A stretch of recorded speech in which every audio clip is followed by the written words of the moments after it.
Hello, ladies and gentlemen. It is your fabulous art teacher, Mrs. Hedges, and today what we are going to be working with is line, like we did last week. So we're doing a continuation of that, but this week we will be working on optical illusions. And if you were with me last year, you did an optical illusion at the beginning of the school year.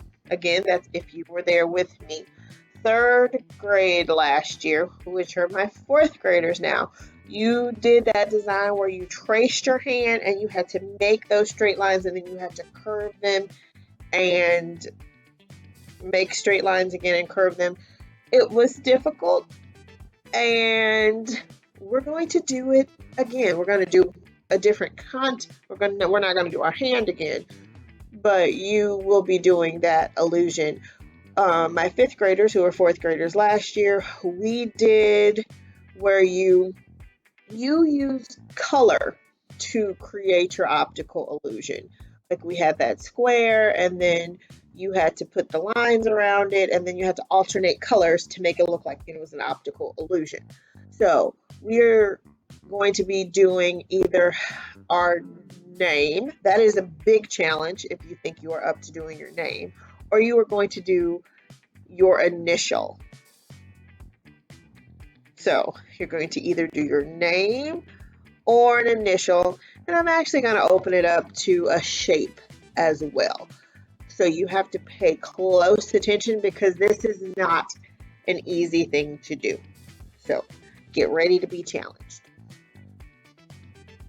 All right, ladies and gentlemen, I have my piece of paper. You need a piece of paper, and you need a pencil. And I am actually using pencil and not Sharpie for once this time because I will need to erase.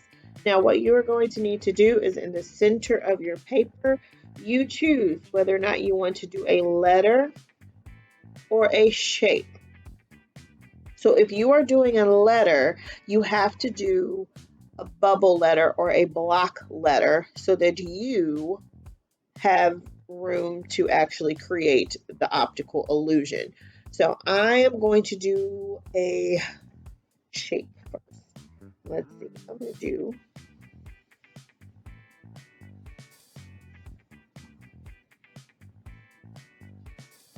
a diamond. And my diamond is a little off. It's okay. So what I'm going to do is I am going to start I'm going to start in the center and work up and then work down because that way I'll have it even. I'm going to start at the edge of my paper. I'm going to draw a straight line. When I get to my shape, I am going to, this case, I'm making a pointed, well, it's like a zigzag line, but it's a really wide one. Then I come out on the other side and then bring that straight line to the other side of the paper. I'm going to come down a little bit. When I get to that shape, I'm going to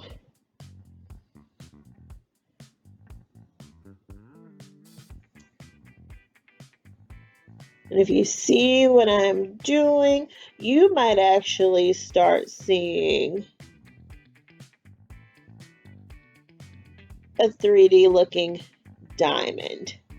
Now, just like what we did last week with our landscapes, try not to let your lines touch.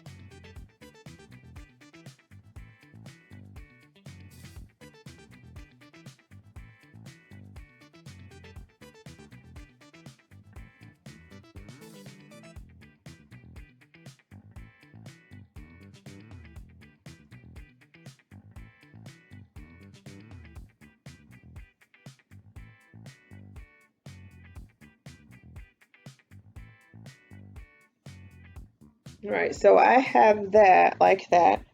And then I'm just going to stop once I get to the shape. If it's filled in, I'm going to do my line and then just pick it up on the other side because it should still look like my shape is coming forward.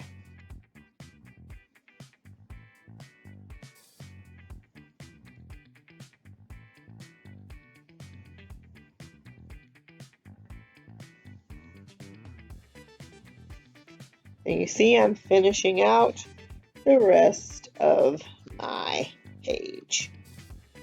So I'm going to go up to the top and start working here.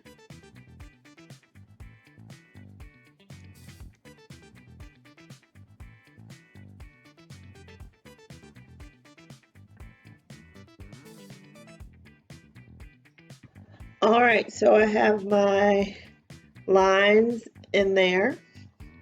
And as you can see, I filled in the whole paper. Now what you are going to do now is these lines out here, you'll need an eraser, where you have the outside shape of the diamond. You are going to go in and you are going to erase the diamond lines, because the diamond should now be formed by the lines that you drew from the edge of the paper and then trace the shape of it.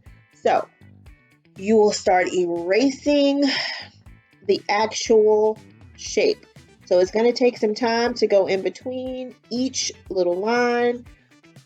You see how I'm doing that?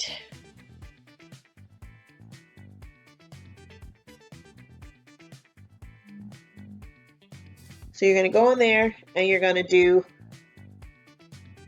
erase the lines that form your shape that you actually drew out. All right, so now I have erased the lines that I drew to make my actual shape, and to me, I can see an actual diamond that looks like it's coming up off of the page. So hopefully you can see whatever shape that you made. I do recommend an easy shape, but so now what you are going to do, that was hard work. I'm going to leave it up to you whether or not you want to color this or not. But if you color it, you will, normally I would have you go through with Sharpie, but I'm not going to do that. It's challenging. So if you have arrived at this point, congratulations. If you want to color it, I would recommend you do a pattern where you alternate, where you do, you know what a pattern is. You're old enough, like blue, red, blue, red, blue, red, blue, red. I want you to do that in a pattern if you color. If you color it, go ahead and shoot me a picture of it on the email or show it to me next time we come to class. But good job. Hopefully you're not too frustrated. It is difficult to do, but I will see you next time.